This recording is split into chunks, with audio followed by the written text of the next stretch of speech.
for this. When you played at Wembley against Spurs last time, you said about you learned probably more in that defeat than maybe you had in other ones. So is that perhaps reason to worry about Spurs and their last match when they lost against Watford? And what do you learn in games like that?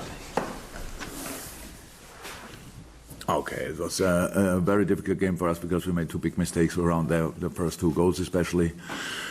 Came a bit better up in the game then, made our goal. Yeah, but lost at the end, completely deserved. But this is this kind of game which can develop in this or this direction. So we had one or two of these games. It was a bit like City, if you want, last year away, when we lost Sadio, and then the game. We had our moments like in pretty much all the other games, but we were, I think it was after we won 7-0 at Maribor, is it possible? Yeah. So came there, and we were not used to it, to be honest, to win that high, that comfortable, if you want, and coming then to a place like Tottenham where you have to approach completely different, where you have to play completely different, and so that was for us. It was a kind of a wake-up call, of course, but it was not. It was more a wake-up for the players. It's like we cannot do it like this. I know before that we cannot do it like that, but we have to then. We made a few. We had after that pretty good results, and from that point on, I don't think we conceded a lot of goals. I think City was earlier in the season. I don't know exactly, but 9 goals in these 2 games, that doesn't feel good. And you know it better than I do. You make a big story of that, and we have to deal with the story, but not with the goals, because we conceded them already. It's not a problem anymore. We can work on from that point, and that's what we did. So yes, of course, we learned. The experience was that one game is and can be and will be completely different from another game, like Maribor and Tottenham, different opponents, different competition, all that stuff. That was clear, and on the other hand side, we knew still that we have a good team, and so for us it was the moment when we. It was not a real problem, but it was a moment. It was when we could show that we are really convinced about what we are doing. We only have to do it more often and in a better way, and then everything will be fine. There was a big spotlight on Dejan after the first half of that match as well, and yeah, he's gone from there. Some players might have crumbled and never be seen again. He's obviously gone on and played in a World Cup final, and by his own admittance has become one of the best defenders in the world on the back of that as well. So what sort of journey has he made from that first 45 minutes to the World Cup final, and maybe to where he is now given his injury? Well, he only comes closer to his potential, I would say. Is where he can be. That's how it is. I'm 100% sure. I never was in doubt about that. So. But with this, what people maybe would say about him, that it was in the past, consistency-wise, was not the highest level. It was always very, very good, and then not that good. And but he was, and that's what in this perspective, it was a very important game for him, because. Yeah, he was not good in that game, but I said it after the game. I could have changed 5-6 other players, but I decided to do that. He didn't like it, obviously, but it helped our relationship as well, because it was one situation. I don't care about if I would judge a player because of 20 minutes in his life, then I wouldn't know any player anymore, because that's how it is. We all have our 20 minutes, I would say.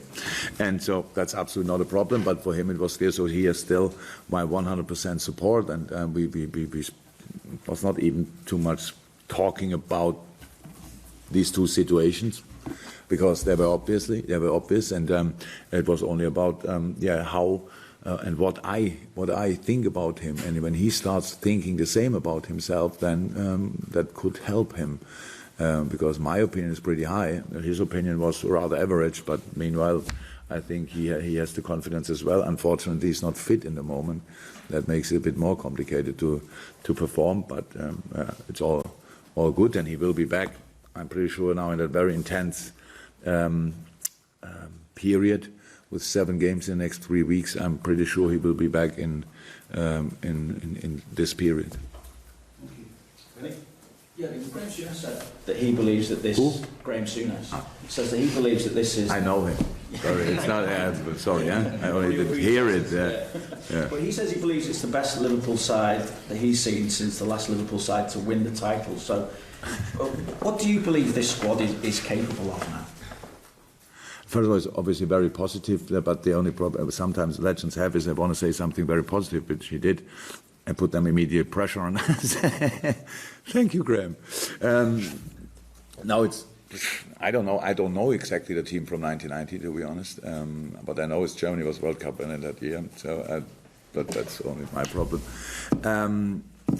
No, I have no idea. The thing is, we need to be really good. We need to be really good because all the other teams are so good. So it's not about being the best team. It's about being the best team in a specific game to beat the specific opponent. And that's what we have to do. So, yes, the football changed in the last 30 years a lot. Shirts got tighter and the game quicker and no breaks anymore and all that stuff. You cannot compare the football, so you cannot compare really the teams. That's how it is. I don't know who were in the other team or how strong the other teams were in the 90s. But that's really not important to us. We have to be as good as possible to reach the highest for us, whatever it is. I don't know it in the moment, but it's so early in the season that I really don't think it makes any sense to speak about and think about anything what will happen at the end of the season. I spoke about Dejan as well when he's fit. Just wonder what kind of a decision you're going to have to make when he is fit, given the form that Joe Gomez has shown, both for club and country. It feels like we have 500 games in the next 7 weeks, so I hope I can make decisions. So I really hope I have them all fit, and I don't have to make a difficult decision. The most difficult decisions are when you have no players. And you have to think, okay, how can we deal with that? So, but when you have a lot of players, then you can make decisions, good decisions, and it's rather a luxury problem than anything else. So, I really hope he's back as soon as possible. And then we have, when Adam is back as well, Ox takes a little bit longer, of course. Then we have the squad together, would mean then the first time, and that's for us very, very important for the next few weeks.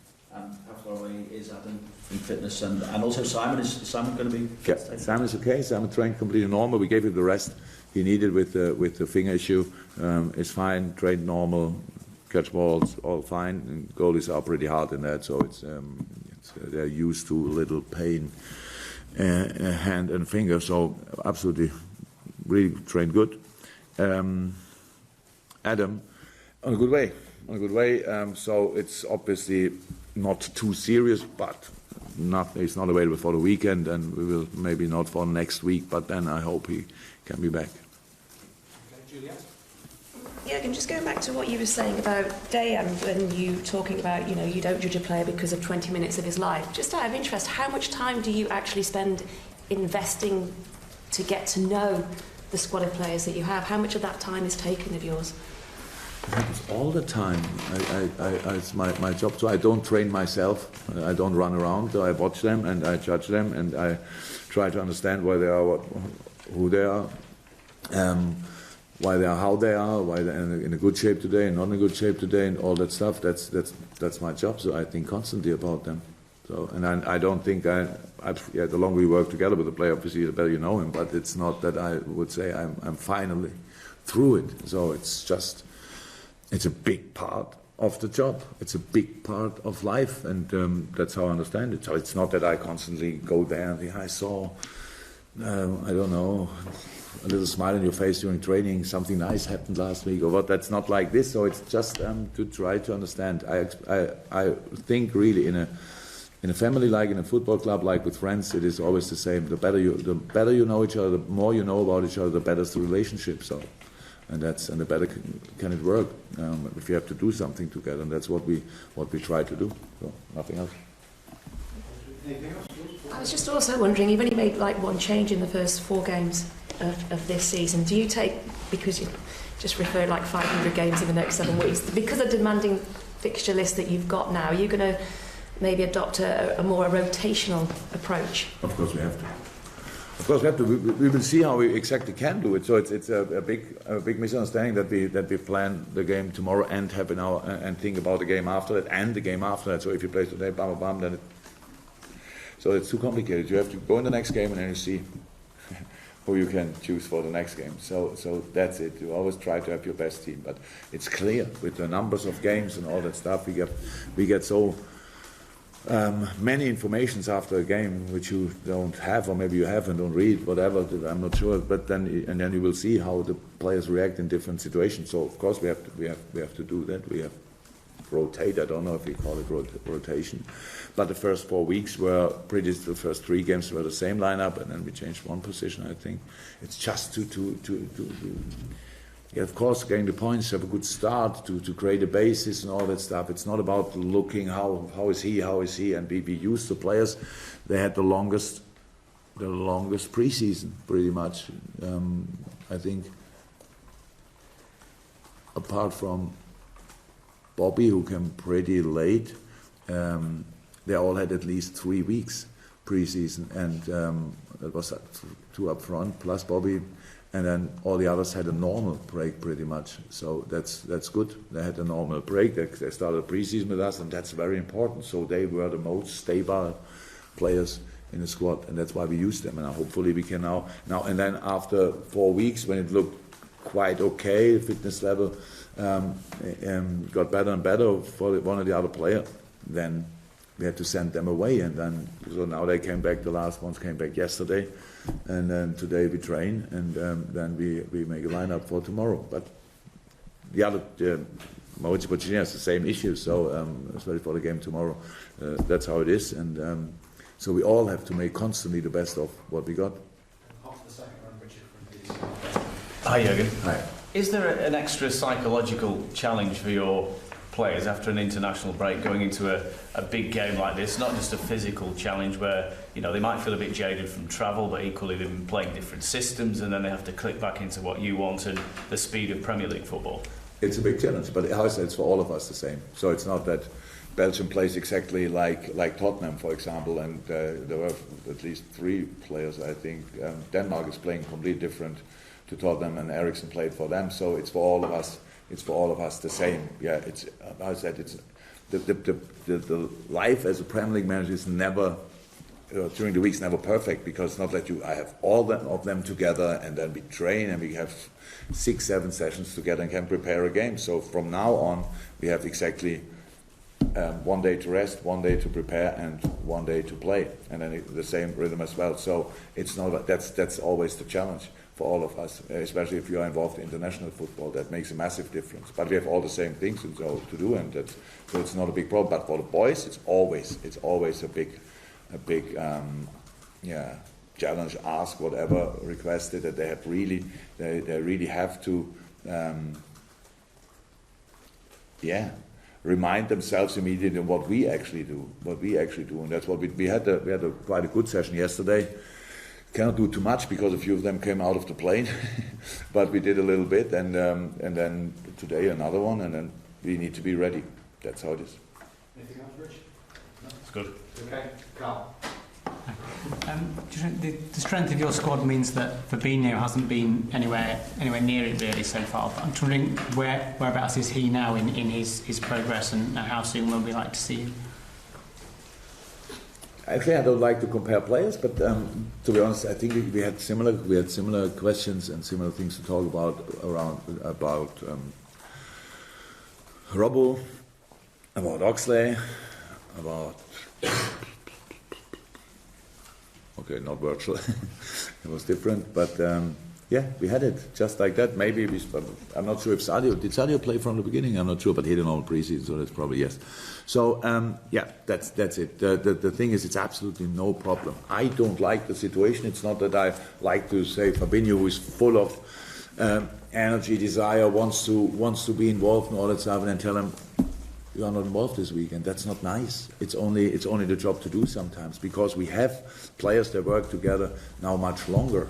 So he comes from another league, a completely different system, which Monaco played to us, and we have a good team together. So that takes time to be. But the plan was, and is still, that he will make us better. And that's what we are working on. And that needs sometimes more time and sometimes a bit less. But it's all, from my point of view, it's all fine. But I know the situation is not like maybe a few people would have expected. But I'm sorry, I cannot change that. You mentioned there briefly how when you brought Virgil in, he slotted in straight away. There's been a lot of talk about how well Joe Gomez has played this season. Can you sort of talk about the influence that Virgil has had maybe on him and the defence as a whole this season particularly? Oh, it's always like this. The better your partner is, the better you can be by yourself. It always helps, but it's I don't think that's the.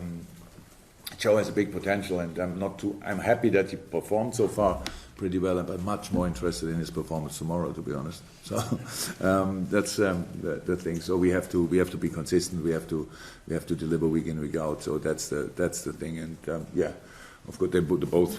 I think everybody spoke about that already. They like each other, but I can tell you, both of them like Joel and Dejan as well. So, and even Nate Phillips. So that's a good relationship between the boys. So they have no problem with each other. So they like to play together. In this specific case, I'm sure that Virgil's presence helps, of course, Joe. But if Joe would not be a fantastic footballer, he could not use that. So if you play next to Virgil van Dijk, it wouldn't help massively, I would say. Yeah.